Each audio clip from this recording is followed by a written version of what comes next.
반갑습니다. 가톨릭 스튜디오 애청자님들 참으로 고맙습니다. 오늘 24번째 강의 마무리입니다. 먼저 기도하겠습니다. 성부와 성자와 성령의 이름으로 아멘. 성령님 고맙습니다. 제가 영적 지도를 위한 길잡이라는 책으로 이렇게 강의를 마무리 지을 수 있도록 이끌어 주심에 진심으로 감사드리고, 세상에 더욱더 많은 영적 지도자들이 나와서 많은 사람을 영적으로 인도할 수 있는 은혜 받기를 진심으로 갈망드립니다. 고맙습니다. 성부와 성자와 성령의 이름으로 아멘. 스튜디오 애청자 여러분들, 제가 대학에서는 1년 동안 강의를 했었던 영적 지도에 대한 책이었습니다. 근데 제가 가톨릭 스튜디오 통해서 이 강의를 여러분들을 위해서 오늘 마무리합니다. 성령님께 무엇보다 감사드리고 여러분들 성령님의 큰 은총 받기를 바랍니다. 그리고 한 가지 공지사항을 먼저 말씀드리는데, 제가 이 책은 끝났으니까 계속 연이어서 어떤 책을 할 것이냐, 현대인들에게 매우 필요한 부분입니다. 현대인들은 지금 정신중심적 삶을 살기 때문에 영적인 삶을 살기가 어렵기도 하고 잘 못 살고 있습니다. 나는 지금 영성적 삶을 살고 있는가? 이 책은 누구냐면은 형성과학의 창시자이신 아드리안 반감 신부님과 수제자인, 지금은 학장입니다, 수제자인 슈잔 뮤터 박사님 두 분이 공저로다가 만드는 책입니다. 그 때문에 형성과학에서는 아주 대단히 중요한 책이라고 할 수가 있습니다. 그래서 이 책을 제가 번역을 했고, 번역을 한 책을 또 여러분들에게 참고서로다가 도움이 될까 해서 저서를 또 제가 하나 이렇게 저술을 했습니다. 그래서 교재는 나는 영성적 삶을 살고 있는가, 이걸로 다 교재를 쓸 것이고, 제가 지은 저서는 여러분들을 위한 참고서로 제가 저서를 한 거니까 여러분들이 참고서로 이용하면 되겠습니다. 교재는 여기 스튜디오로 신청하시면은 여기 팀장님께서 아주 여러분들에게 잘 도와드릴 것입니다. 그렇게 하시고요. 다음 시간부터는 바로 이 책으로 강의를 출발하겠으니까 미리미리 이렇게 준비하시면 되겠습니다. 오늘은 바로 이제 영적 지도를 갖다 해야 되는데, 영적 지도를 어떻게 해야 될 것인가? 우리 인간을 생각해 봅니다. 인간은 어떻게 태어났는가 하면은 가장 중요한 것이, 인간하면 가장 중요한 말이 뭐냐면은 평등하다. 평등하게 태어났습니다. 어떻게? 하느님께서 평등하게 창조하신 거예요. 그래서 평등하게 태어난 거예요, 인간은.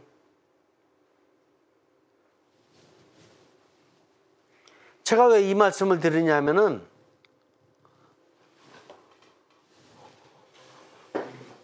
어떤 사람은 상담을 해주는 상담자로 태어나고, 어떤 사람은 상담을 받아야 할 내담자로 태어난 사람이 있습니까, 없습니까?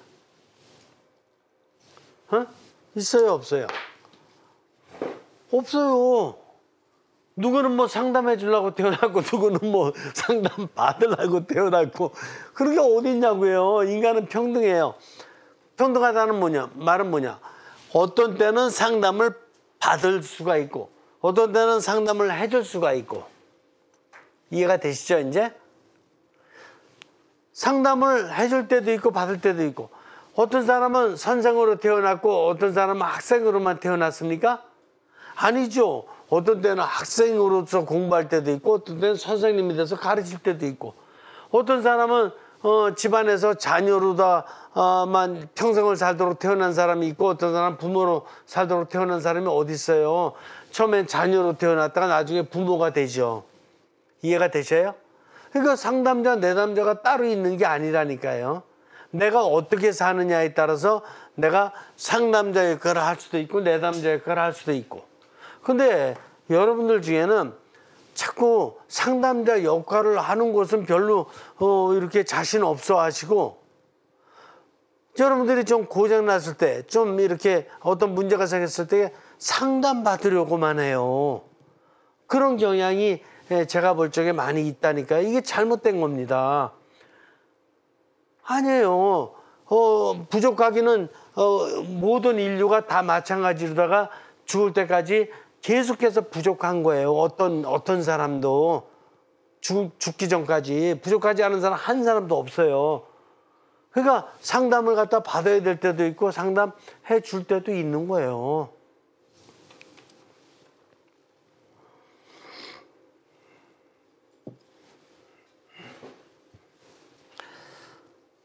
자신이 누구인지, 인간이 누구인지 정확히 깨닫지 못하고 살면은 자기를 자꾸 내담자로만 생각하고, 자기를 자꾸 배워야 되는 학생으로만 생각하고, 피교육자로 생각하고, 이렇게 자기를 자꾸 낮추게 됩니다. 아니에요. 교육자 따로 이렇게 특별히 태어난 거 아니에요.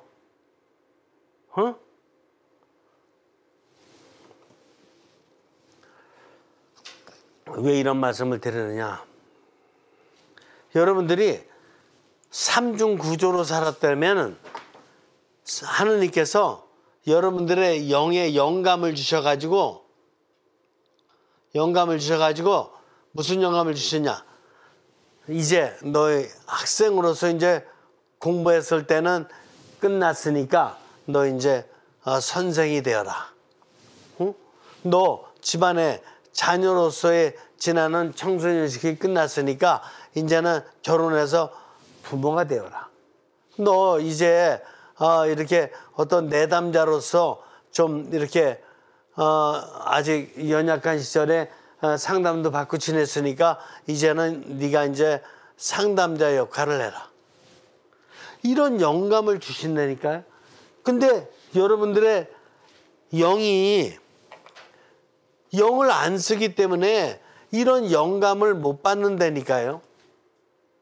영감을 받는 사람과 안 받는 사람은 달라요. 그래서 끝까지 내담자 또 피교육자, 매일 그냥 교육만 받으러 다니는 사람이 돼요.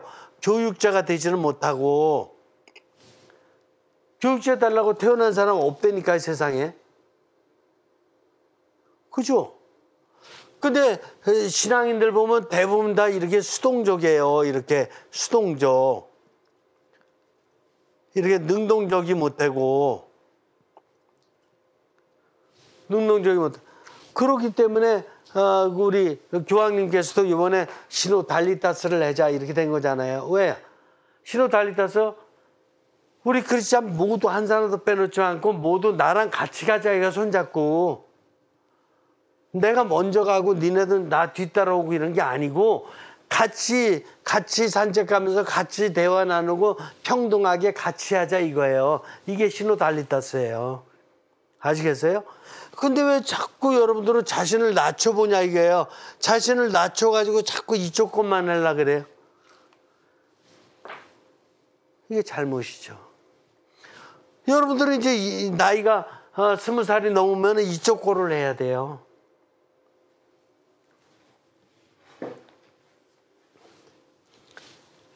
이거는 뭐냐? 예? 이쪽 거는 뭐냐고요? 이쪽 거는 관객이에요. 매일 돈 내고 들어가서 이렇게 앉아서 구경하는 사람.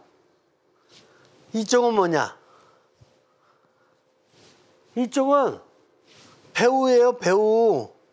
배우 아니면 감독. 그럼 하나님이 어떤 분이냐? 하나님은 이 세상 모든 것을 다 이렇게 움직일 수 있도록 해주시는 배우면서 감독이라니까요. 감독이 되니까 하느님은. 그럼 하느님을 닮아간다 그랬잖아. 하느님을 닮아가면은 하느님과 같이 이 세상 전체를 다니면서 하느님의 힘을 막 드러내는, 배우면서 여러분들이 다른 모든 것도 하느님의 뜻대로 이렇게 움직일 수 있도록 이렇게 해주는 감독이 돼야 맞지, 매일 관객이 돼서 이렇게 돈 내고 들어가서 이렇게 구경이나 하는 이런 사람 되면 안 되잖아요. 이거는 저 10대 때까지는 돼. 10대. 근데 10대가 지냈다 20대부터는 이쪽 가야 된다니까요. 30살이면 말이야 도지사도 나가는 거예요. 40살이면 대통령 선거도 나가고. 그죠? 이번에 20대에 막 국회의원 선거도 나오는 것 같아. 그렇잖아요. 20대면 이쪽은 아니죠. 왜 신앙을 가졌는데 하느님의 힘을 엄청 못 받았으면 그래 나이가 40, 50, 60이 돼도 이쪽 것만 하냐고요. 그래서 하도 그렇게만 살으니까 기왕청에서 시노달리타스 하자 그러는 거예요. 있잖아요. 베드로사도 안드레아, 야고보 다 초등학교도 못 나왔다니까. 초등학교 문턱도 못 간 사람들이에요. 그런데 그냥 성령님의 힘을 받으니까 어떻게 됐어요? 오순절 날 베드로사도 강론하는 거 봐요. 어떤 대학자가 따를 거야? 못 따르지. 성령님의 힘을 받은 얘기를 하니까. 학자들도 박사학위 받아도 그 성령의 힘 못 받으면 하느님 얘기 못 하죠. 알겠죠? 그래서 관객의 삶은 끝내라 이제. 그리고 이제 배우와 감독의 삶을 살아라. 조금 자기 부족했던 거. 그래. 조금. 이거 조그맣게 써야 돼. 조금 부족했어요. 조금 부족했던 걸 갖다가 뭐 어떻게 생각하냐면 이걸 죄인 취급해. 큰 죄인인 것 같이. 조금 부족한 걸 큰 죄인으로 다 생각하는 것들이 종교인들의 특징 중 하나예요. 아시겠어요? 조금 잘못은 누구든지 다 하는 거네니까 죽을 때까지. 근데 그것을 갖다 죄인 취급하면서 자기를 저평가해요. 자기를 저평가. 자신을 낮게 저평가하면은 어떻게 되는가? 저평가하면 어떻게 되냐면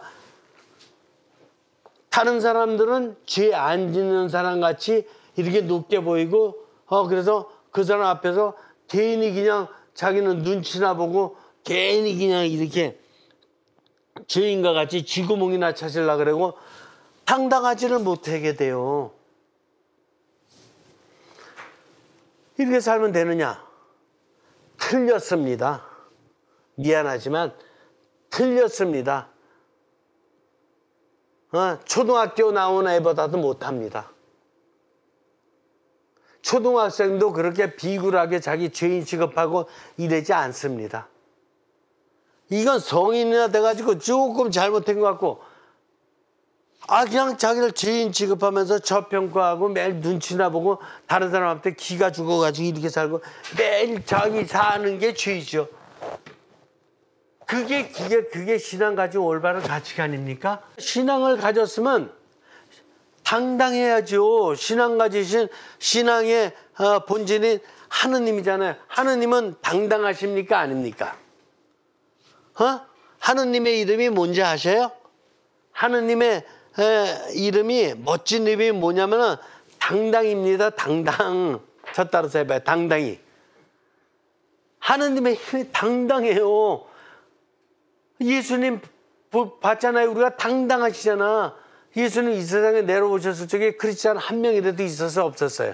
한 명도 없었지. 근데 당당하시잖아. 그렇게 30살 때부터 3년 동안 막 그냥 모든 걸 다 변화시키잖아요. 당당. 그러니까 우리도 당당해야지. 우리가 무슨 조금 부족하다고 죄인이냐고요. 그것도 조금 부족한 것도 그냥 수시로 다 용서받잖아. 수시로 다 성찰했고. 그리고 어떻게 해야지 더 훌륭하냐고요. 매일 그냥 죄나 생각하면서 이렇게 아니요, 죄만 생각하면서 자기 이렇게 죄인 안 되려고 그러는 게 아니라 내가 어떻게 하면 하느님을 닮아가서 당당하게 되느냐. 그래서 이웃도 당당한 이웃으로다가 만드느냐. 핵심을 잊어버렸다니까요.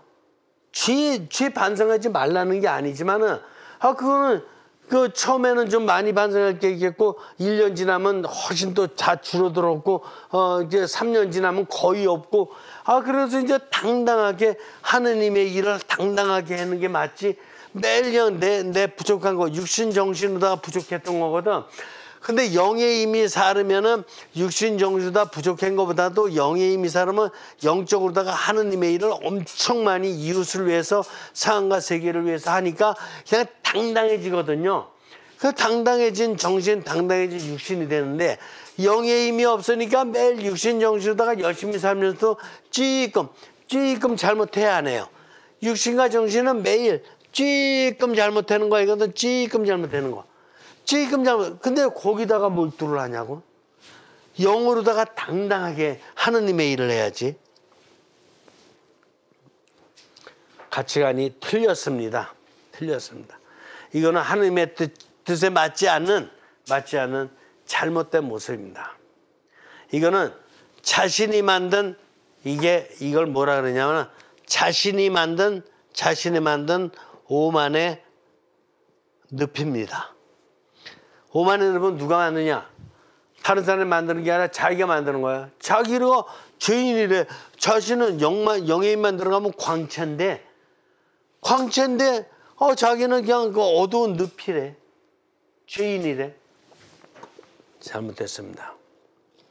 이런 잘못된 반영성적 진화가 만드는 거에 빠지면 안 됩니다. 이 오랜 전통을 통해서 죄만 강조를 해오게 되면은 이 오만의 늪에 빠지는 거예요. 그리스도교도 제2차 바티칸 공의 전까지 죄를 얼마나 많이 강조했는지 그런 부분이 지금 막 다 변화되고 있죠. 죄가 아니라 뭐를 강조해야 돼요? 은총을. 이 하느님의 내가 지은 내 육신과 정신이 지은 찌끄만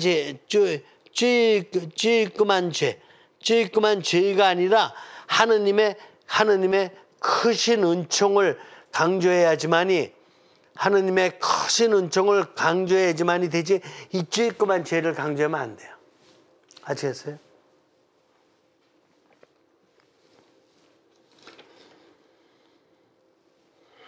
그렇기 때문에 방어와 저항은 필요해야 안 필요해요? 필요 없습니다.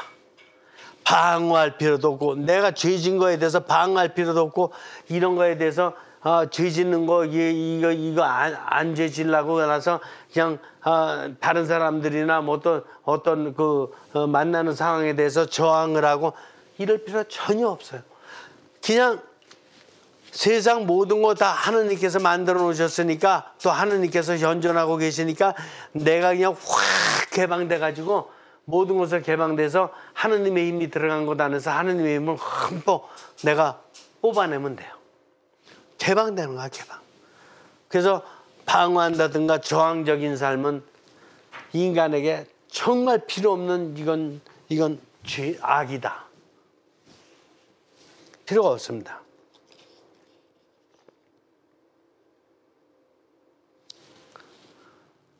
여러분들, 죄가 뭐예요? 죄를 여러 가지로다가 막 이렇게 해석할 수가 있는데 제가 왜 죄와 사랑 이렇게 해놨느냐? 사랑을 잃어버린 게 죄예요. 왜? 하느님은 사랑 자체잖아요. 사랑 자체이고 하느님을 닮은 게 인간의 모상이에요. 이거는 하느님은 순수한 영, 이거는 인간의 영. 그래서 하느님의 모상을 닮은 게 영이거든요. 그러니까 영을 잊어버렸어. 그러면 하느님을 잊어버린 거죠. 그러니까 육신과 정신은 항상 찌끄만 부족하죠. 그러니까 죄라는 게 뭐냐? 육신과 정신으로만 살면서 찌끔 부족하게 사는 거. 이게 죄라니까. 영이 있으면은 이게 하느님의 힘을 갖다 받아가지고 엄청나게 육신과 정신으로다가 엄청나게 이 사랑의 일을 하기 때문에 사랑의 일이 엄청 커서 죄는 가려져. 죄 조금 부족한 거는 전 죄라고도 안 그래. 죄보다도 인간의 부족함, 나약함 이렇게 해도 되고 죄라고 해도 되는 거지만 같은 용어예요. 그런데 사랑이 크면은 죄가 보일까 안 보일까? 부족함이 보일까 안 보일까요? 부족함이 없다는 건 아니지만 안 보이죠. 근데 이 부족함, 나약함만 많이 생각하면은 사랑이 보일까 안 보일까? 사랑이 눌려버려요. 부족함, 나약함만 생각하면.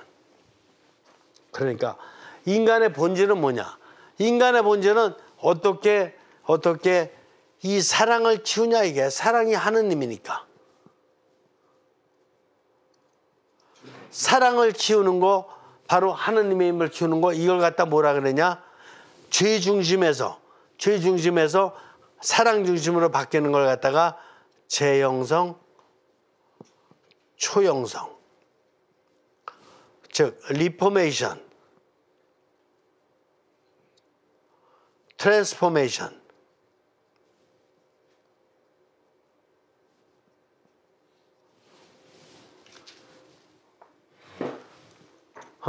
재형성은 뭐고 초형성은 뭡니까? 재형성은 내가 가진 영을 가지고 육신과 정신을 이렇게 변화시키는 걸 재형성이라 그러고, 초형성은 한 걸음 더 나가서 구체적인 사건에서 성령님께 갈망을 드리면서 그 구체적인 사건을 잘 해결하기 위해서 성령님으로부터 영감을 받아서 영화된 정신과 영화된 육신으로 삶을 사는 걸 초형성이라 그러는 거예요. 그래서 성령님의 영감까지 그 특별한 그 상황에서 탁 받아서 사는 걸 초형성이라 그러는 거예요. 이해가 되셔요? 인간의 본질은 뭐냐? 인간의 본질은 사랑의 삶이에요. 사랑의 삶으로 계속 변화되는 게 재형성이고 초형성이다.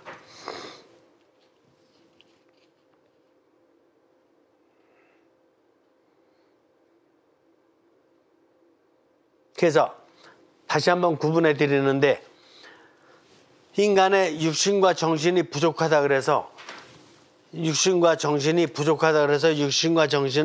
바로 본 궤도로다가 고장나기 전에 방향으로다가 돌려서 이렇게 그 가정관계, 친구관계, 직장관계 이걸 갖다 다시 고장나기 전의 상태로 회복시켜주는 것을 회복시키는 데 큰 도움을 주는 걸 뭐라 그랬어요? 심리학적 치료, 심리학적 상담, 이렇게 여러 가지 심리학적 방법의 도움이라고 말씀드렸어요.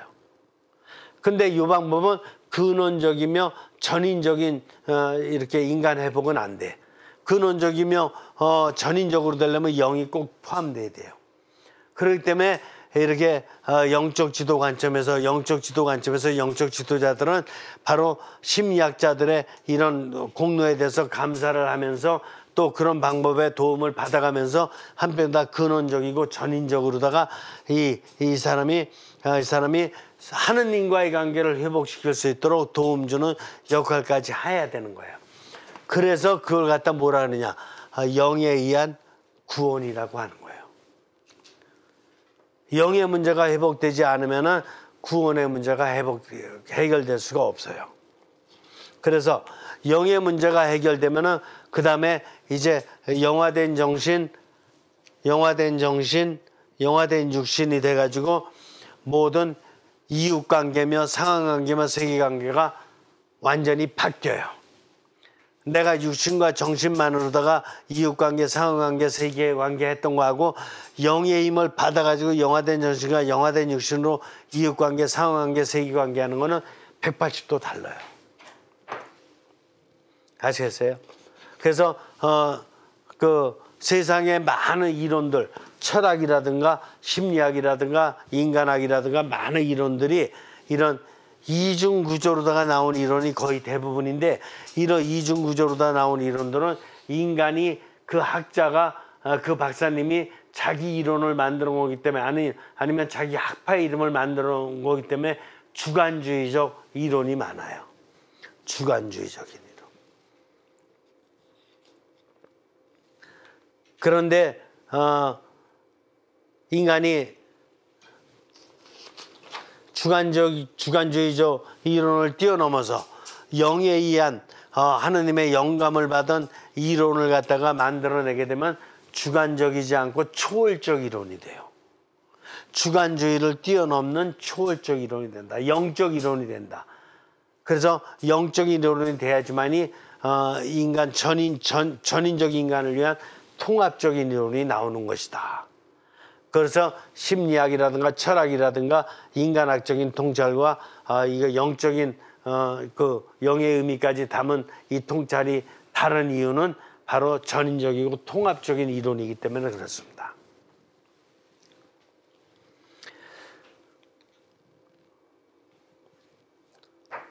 그래서 주관주의와 초월, 주관주의의 삶을 사는 것과 전인적인 초월주의적인 삶을 사는 것에 있어서 장애물은 결국 어디 가서 있느냐? 장애물은 어디서 있을 것 같아요? 이 세상 안에서 놓고 봤을 적에 내가 이중구조로 살 거냐, 삼중구조로 살 거냐의 장애물은 어디에 있을 것 같아요? 중요한 질문이에요. 어디에 있죠? 내가 이중구조로 살 거냐, 삼중구조로 살 거냐의 장애물은 하느님이에요? 하느님의 얘기가 없죠, 그죠? 또 이웃이에요? 이웃도 간접적으로 다 영향을 미칠 수는 있어요. 어떤 경우에? 이북 공산당 같은 경우에. 이북 북한 같은 경우에 처음부터 막 그냥 김일성 주체사상으로다가 막 쇄인을 시키잖아요. 그러니까 하느님 관계가 떨어져 나가고 영이 없어지니까 뭐 공산당 경우에 있을 수 있어요. 또 히틀러, 나치즘 같은 것도 어떻게 되는 거야? 히틀러를 갖다 우상 숭배해 버리니까 이게 영에 의한 하느님 관계가 없어지게 되잖아요. 그러니까 그런 경우에도 이런 장애물이 될 수가 있어요. 히틀러도 북한도 그렇고. 그런데 그런 특별한 경우가 사회적인 어떤 압력에 의한 특별한 경우가 아니라면 육신과 정신 이중구조로 살 거냐 삼중구조로 살 거냐의 장애물은 어디 있냐면은 자기 안에 있어요. 자신 안에. 왜? 자신 안에 있는 육신, 정신, 영 중에서 육신은 쓰고 정신은 쓰면서 영을 안 쓰는 건 자기 문제예요. 그래서 문제는 자기 안에 있는 것이다. 자신 안에서 육신과 정신과 영과의 단절이 문제예요. 자기가 그래서 육신으로 이렇게 경험했던 걸 정신으로 다 받아들여서 생각하는 것까지는 좋은데 왜 여기서 멈추냐 이게요. 하느님의 뜻, 더 깊은 뜻은 무엇입니까? 더 깊은 계획은 무엇입니까? 공부를 하는 더 깊은 목적은 무엇입니까? 돈을 버는 더 깊은 어떤 목표는 뭡니까? 이런 걸 물어야 되잖아. 왜 안 묻냐고요. 그래서 이걸 안 묻는 이 대화가 정신과 영과의 대화의 단절이야말로 장애물이다. 그러면 이 삼중구조의 모범을 보여주신 인류 최초이면서도 인류 최상의 모범은 누구냐 하면은 그분이 바로 예수 그리스도셨던 거예요. 예수님께서 내려오셔서 육신과 정신적으로 사시면서도 틈틈이 외딴 곳에 가셔서 기도하시면서 뭐 하신 거냐? 정신과 영과의 관계를 한 거예요. 정신과 영과의 관계를 하는 즉시 영은 아버지의 뜻을 물어보는 거예요. 아버지, 이때는 어떻게 됩니까? 이게 아버지의 뜻입니까? 가나에 갔을 적에 혼인잔치 집에 갔을 적에 아버지, 지금 기적을 행할 때입니까? 물어보는 거예요. 겟세마니 동산에서도 이제 돌아가실 때가 됐을 적에 아버지, 이 잔을 제가 먹고 지금 십자가형을 받아야 됩니까? 계속 육신과 정신적인 문제를 갖다가 영으로 넘겨서 아버지하고 대화를 하는 거예요. 아버지하고 대화를 하니까 영감을 받는 거예요. 정신으로다가 대화를 하면 못 받아요. 정신은 하느님의 영감을 받는 통로가 없어요. 영만이 있어요. 그래서 정신적인 생각을 좀 멈춰놓고 영을 통해서, 정신은 그만큼 생각했잖아 그동안에. 그만 생각하고 이제 영을 통해서 깔끔하게 하느님 아버지의 뜻만을 갖다 탁 물어보는 이런 수련을 해야 되는 거예요. 그래야지 영감을 받아서 이렇게 삼중구조의 삶을 살게 되는 거다.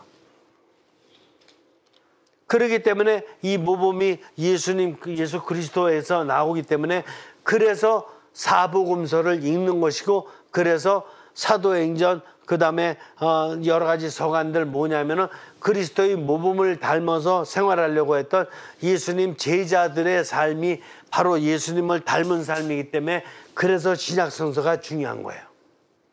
구약보다 신약성서가 특별히 중요한 이유는 바로 이 모범 때문에 그래요.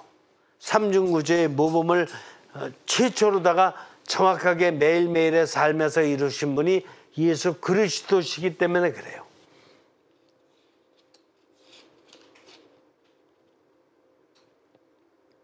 이해가 되셔요? 그러니까 결국 정신과 영 사이는 제가 뭐라 그랬어요? 다이알로그, 대화라 그랬어요.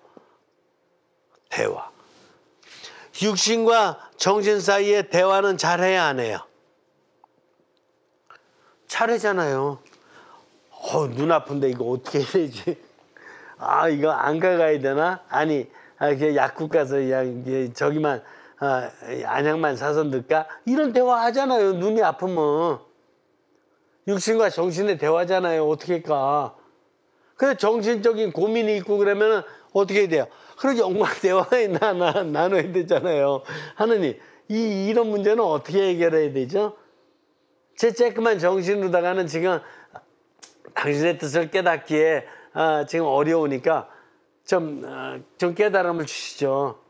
그러면 그래, 좀 이제 정신 좀 쉬고 조용히 좀 가만히 좀 머물러 있어라. 그리고 너 밤하늘에 저 밝은 달빛들을 좀 봐라. 빛나지 않냐? 너도 빛나야 된다. 정신으로 자꾸 혼란하게 그냥 가시덤불같이 생각만 하지 말고 좀 빛나는 정신이 될 수 있도록 해라. 이런 영감이 온다니까요. 그러니까 육신과 정신은 대화를 잘하는데 정신과 영 사이의 대화가 끊어지니까 영과 하느님과의 대화가 끊어진 거다.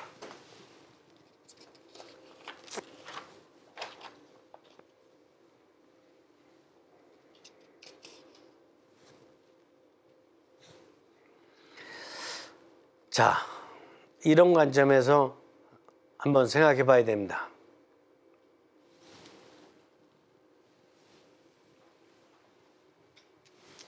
심리 상담가, 심리학적으로 상담하는 사람은, 심리 상담가는 완전합니까? 불완전한 사람입니까? 여러분들이 내담자가 돼가지고 상담받으러 갔어요.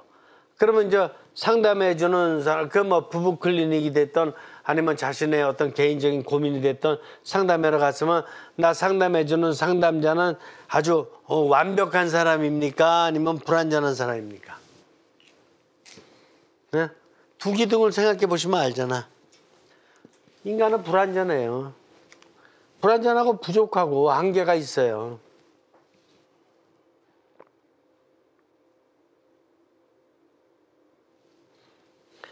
아무리 상담가라고 해도 불완전하기는 마찬가지예요. 그러니까 상담가는 한계가 있습니까? 없습니까? 한계가 있다니까. 그냥 자기가 아는 것만큼만 아는 거고 모르는 건 모르는 거라니까. 그걸 알고 해야 돼요. 여러분들 어디가 육신적으로 아파서 병원 가더라도 의사 선생님이 100% 다 고쳐줍니까? 아니죠. 의사 선생님이 아는 만큼만 고쳐주고 모르는 건 모르는 거예요. 그걸 알고 내가 가는 게 좋은 거예요. 그래야지 이분이 최선을 다해서 나를 갖다 고쳐주려고 노력을 하는데, 다 내가 고침을 다 받지 못해도 그거는 이제 한계예요. 그건 내가 노력할 부분이 따로 있는 거예요. 그러니까 왜 이 말씀을 드리냐? 상담자 개인은 본인이 노력해서 내담자를 도와주는 건 좋은데 어떻게 되는 거야? 본인의 한계를 느끼고 본인도 계속해서 노력을 해야 돼요, 안 해야 돼요? 계속해서 초월적 노력을 해야 된다. 왜 이런 걸 말씀드리냐? 초월적 노력을 한다는 것은 심리 상담가로서 정신적인 차원에 어느 누구보다도 많이 공부하고 노력했던 사람이에요. 근데 정신적인 차원에서도 더 공부하고 것도 많을 뿐더러 더 나아가서는 자신 안에 있는 영의 능력까지 발휘해서 영을 가지고 하느님과의 관계에 있어서도 이렇게 하느님의 힘도 받아서 하면 좋아요, 안 좋아요? 좋지. 그래서 심리 상담가들은 노력하면서 도움을 주는 거는 좋고 좋지만 한편에는 한계를 느끼면서 초월적 노력 정신적으로도 노력해야 되고 영적으로도 노력하는 이런 노력을 게을리해서는 안 된다. 이걸 말씀드리는 거예요. 그래서 내담자인 여러분들은 나름대로 심리 상담가부터 도움을 받으면서도 불구하고 그분들의 한계 역시 인정을 해야 되고 또 자신도 나름대로 부족한 것만 있어요? 아니면 나름대로 능력도 있어요? 있지. 그러니까 이렇게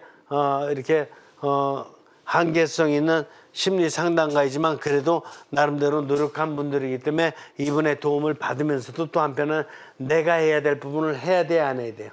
해야 된다. 특별히 영적인 부분은 내가 노력할 걸 해야 된다. 영적인 부분은 심리 상담가도 안 가지고 있잖아요. 그죠? 그러니까 이건 내가 노력해야죠.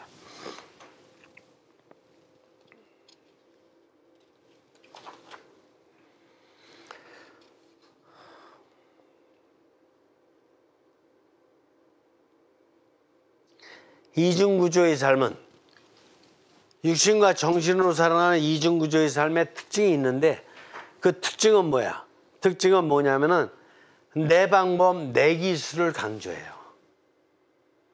그래서 심리학의 어떤 학파든지 아니면 철학의 어떤 학파든지 아니면 인간학의 어떤 학파든지 내 방법, 내 기술을 강조해요. 내 방법, 내 기술이라는 거는 일정하게 한계가 있어요, 없어요? 한계가 있어요. 좁아요. 그러니까 좀 더 넓으려면 어떻게 가야 되느냐?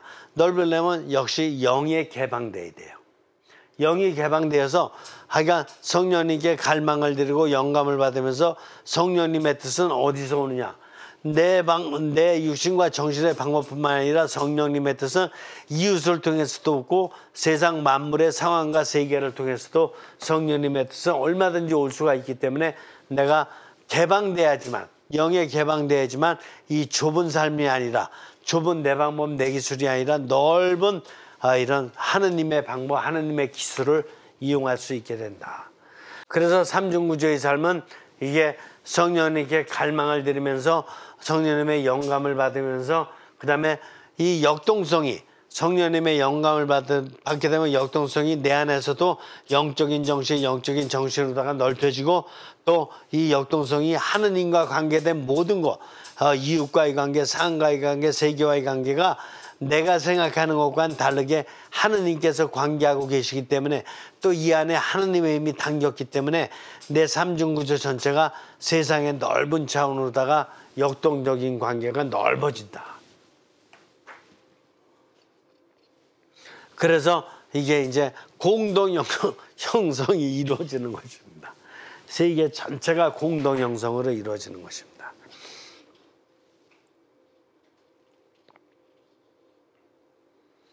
그래서 심리 상담가가 자기 이해를 하는 것은 대단히 중요합니다. 자기 이해. 자기 이해란 뭐냐? 자기가 내담자를 갖다가 좀 이렇게 치유하고 내담자의 이런 정신을 좀 변화시키고 이런 도움을 준다 그래가지고 자기를 완전히 치유하는 절대적인 자기로서 자기가 모든 걸 다 해내야 되고 또 해낼 수 있다라는 이런 절대적인 자기로서 생각하면 돼야 안 돼요? 안 된다. 자신이 부족한 자기라는 걸 인정할 때 해방이 된다. 자기가 내담자를 완전히 치료할 수 있고 해방시킬 수 있다라고 생각을 한다라는 그거부터 해가지고 위선일 뿐만 아니라 그거는 위장이고 그거는 자기 이해가 잘못된 거다.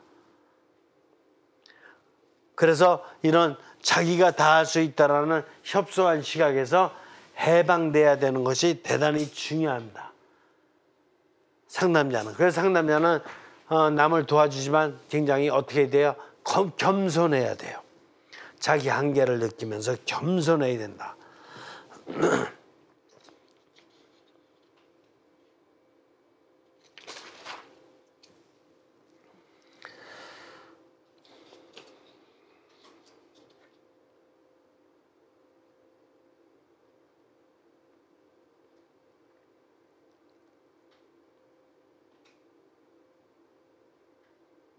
제가 상상을 해봅니다. 인류 400만 역사를 상상해봐요. 예전에도 설명드렸다시피 여러분도 상상해보세요. 399만 년은 수렵 채집 시대를 지냈어요. 그때는 동물과 거의 비슷해. 그냥 길거리에 있는 거 따먹을 거 있으면 따먹고 고기 짐승 잡아먹거나 물고기 잡아먹을 거 있으면 잡아먹고 이렇게 지냈어요. 이건 짐승들도 다 똑같아요. 그렇게 지냈어요. 10,000년 전부터 인지혁명이 일어나기 시작했어. 즉 정신혁명이. 그래서 구석기 시대가 시작되고 신석기 시대가 시작되고 그래가면서 청착시대가 시작되고 그러면서 벼농사도 하기 시작하고 밭농사도 하기 시작하고 이런 정착생활이 시작된 거예요. 그때부터 인지가 많이 발달되기 시작했어요. 그래서 정신을 많이 쓰게 돼. 그전에 육신 중심의 살면서 정신 중심의 삶을 옮아가서 정신을 쓰게 됐으니까 좀 더 풍요로워졌죠. 그래서 좀 더 이 삶이 윤택해지고 풍요로워진 것까지는 좋았어. 그렇다 그래서 육신과 정신이 이제 이렇게 풍요로운 삶을 산다 그래서 완전한 거냐? 그렇지 않죠. 그래도 부족함이 많죠. 그때 바로 그 부족함 많은 거를 갖다가 어떻게 하냐? 이제 종교의 힘을 빌기 시작했어요. 그래서 기원전 이렇게 역사의 증거로 보면 기원전 3,000년, 지금부터 5,000년 전부터 해서 인도에서는 힌두교의 어떤 싹이 트면서 어떻게 돼요? 뭔가를 이렇게 절대자, 완전자, 그분께 뭔가를 의지하는 이런 것이 생기는 거예요. 그래서 4대 문명의 발생지에서도 그런 게 생기는 거예요. 인도에서 인도의 인더스강, 겐지스강, 또 에집트의 나일강 문명, 또 이렇게 중국의 황하 문명, 이런 데서부터 이렇게 뭔가 기원하는 게 생겨요. 그러니까 정신이 발달되면서 뭐를 생각하게 된 거예요? 이제 정신으로도 안 되는 거는 영의 힘을 빌리게 되는 거야. 그러다가 본격적으로 다 고등정교가 생기기 시작하는 거는 기원전 600년경. 기원전 600년경에 일단 불교가 생기죠. 그렇죠? 고다마 시다르타가 왕궁에서 나와가지고 이렇게 사람들의 육신과 정신적인 고통, 어려움을 해결해주고자 고해 문제를 해결하고자 득도를 하잖아요. 그 니르바나 사상을 갖다 펼치는 거죠. 또 중국에서는 공자님이 또 나름대로다가 인의예지 신을 통해서 유교 사상을 펼치잖아요. 바로 그때 그리스도께서는 기원전 6세기 예레미야 예언자가 이스라엘에서 나타나가지고 예레미야 예언자가 하느님에 대한 이런 사상을 펼치잖아요. 기원전 6세기니까 고등종교가 생기는 것은 지금부터 한 2600년경에 종교라는 게 생기기 시작하는 거예요. 400만 년 역사 중에서 400만 년. 이해가 되시죠?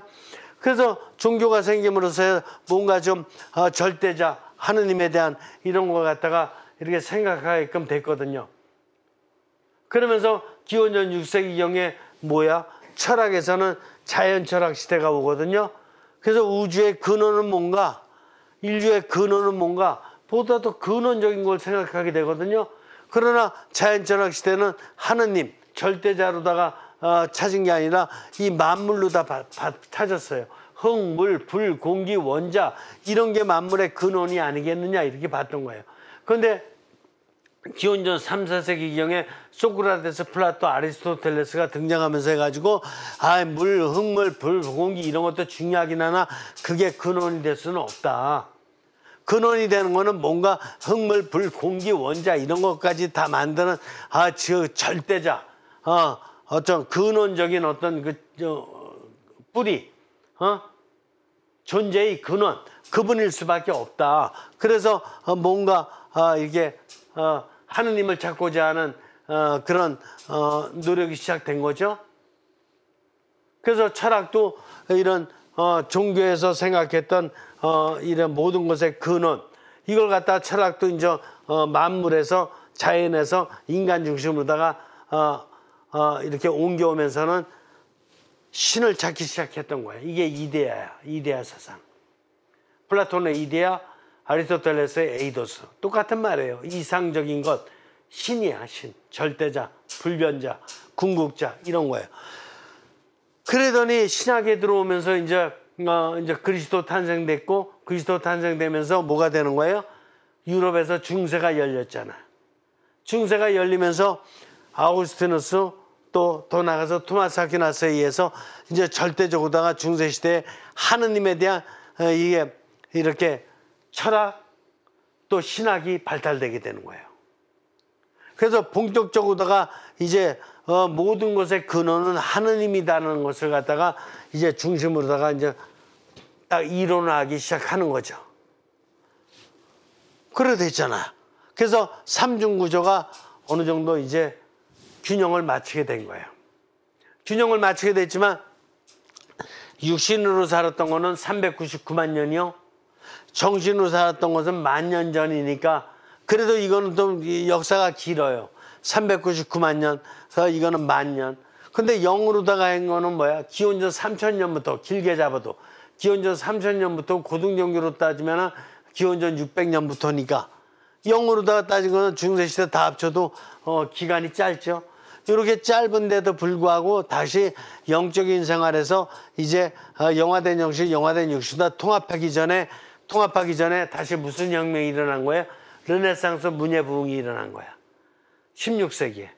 르네상스 문예부흥이 일어나면서 중세시대의 어떤 이 신관 중세시대의 철학을 버리고 이제 정신 중심으로다가 해서 다시 인간 중심으로다가 바뀐 거예요. 이게 르네상스 휴머니즘이에요.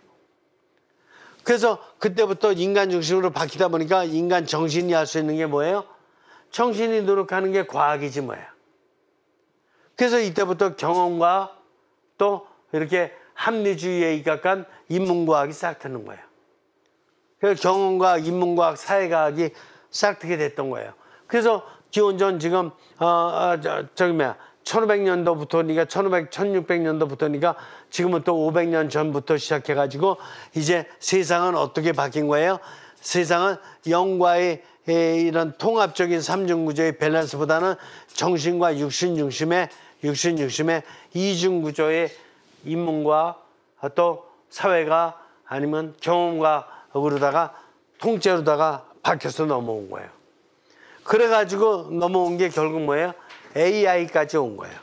AI까지 오기 전에는 수없이 많은 과학자들이 나타나가지고 뉴턴, 아인슈타인, 뭐 상대성 이론 원리, 그다음에 양자 이론, 그 많은 어떤 물리학이 나왔고, 그다음에 오늘날의 그 뇌과학에 이르기까지 두뇌에 대한 어떤 상당히 많은 뉴런, 신경세포가 정신 안에 100억 개가 있다는 걸 발견할 때까지 엄청나게 많은 연구가 지난 3, 40년 동안에 이루어졌고, 물리학을 통해서는 지금 우리가 눈으로 관측할 수 있는 전자현미경을 통해서 관측할 수 있는 이런 밤하늘의 은하수가 1,000억 개라면 이 1,000억 개의 이 은하계가 1조 개가 있다라는 대우주에 이런 신비까지도 이제 물리학에서 발견해낸 거예요.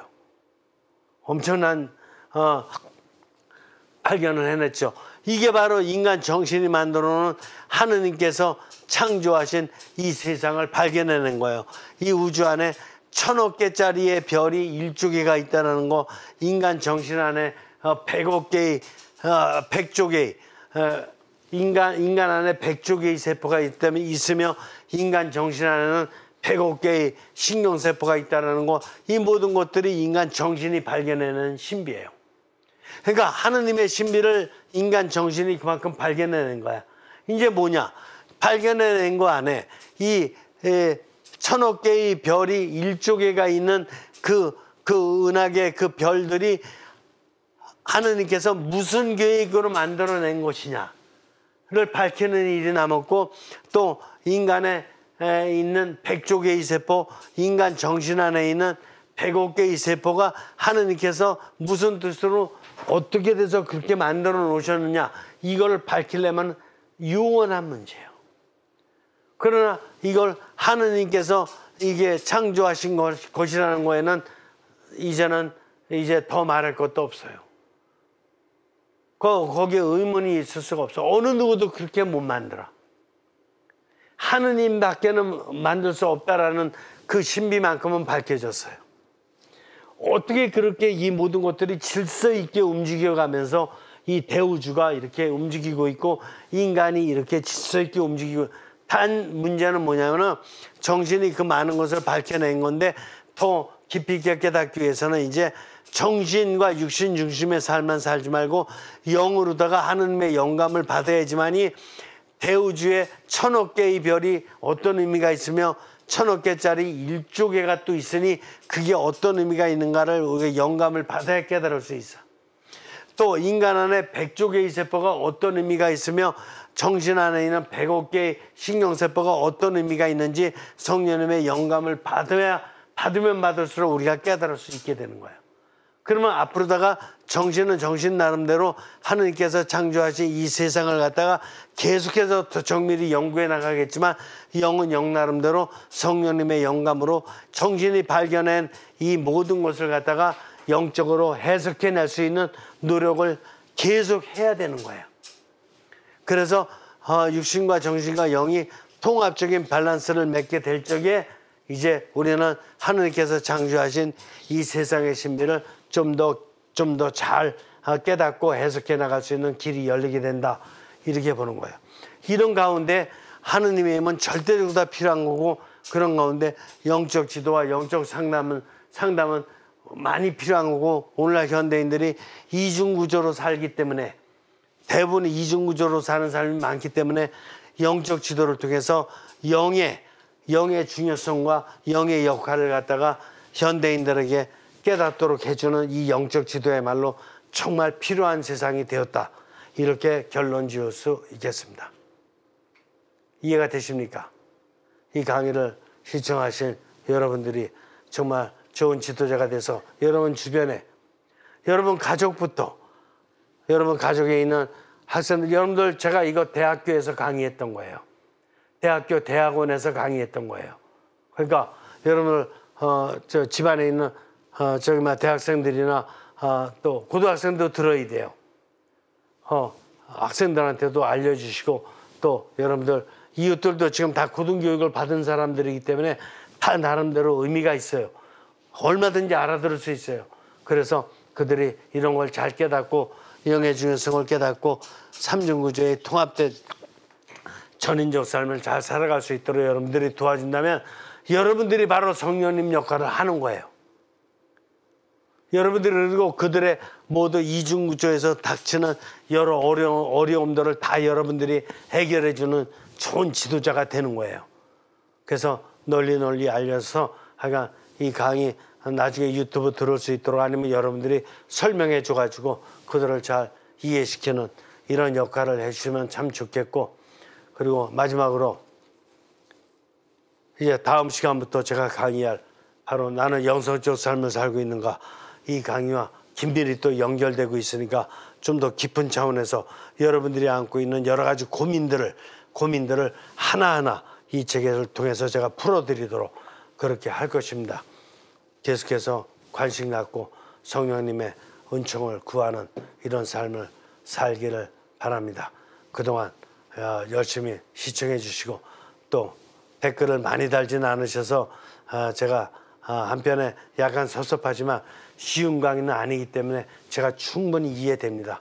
여러분들 그냥 댓글 달치기 어려워 마시고 그냥 고맙습니다, 아니면 잘 들었습니다, 아니면 이런 점은 이렇게 이번에 알아들었습니다, 이렇게 간단히만 적으셔도 여러분들에게 대단히 유익하니까 이런 댓글도 달아주시고 또 이웃들에게 널리 이렇게 알려주시고 계몽해 주시면 감사하겠습니다.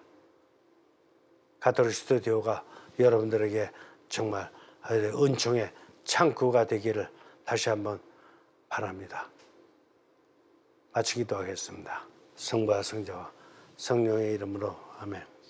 성령님 감사합니다. 특별히 가톨릭 스튜디오 프로그램을 애청하시는 애청자분들 많이 사랑해 주시고 축복해 주시고 더욱 깊은 깨달음으로 당신의 훌륭한 대사들이 될 수 있도록 이끌어 주시기를 바랍니다. 성령님 감사드리고 애청자 여러분들 모두 감사합니다. 성부와 성자와 성령의 이름으로 아멘. 수고하셨습니다.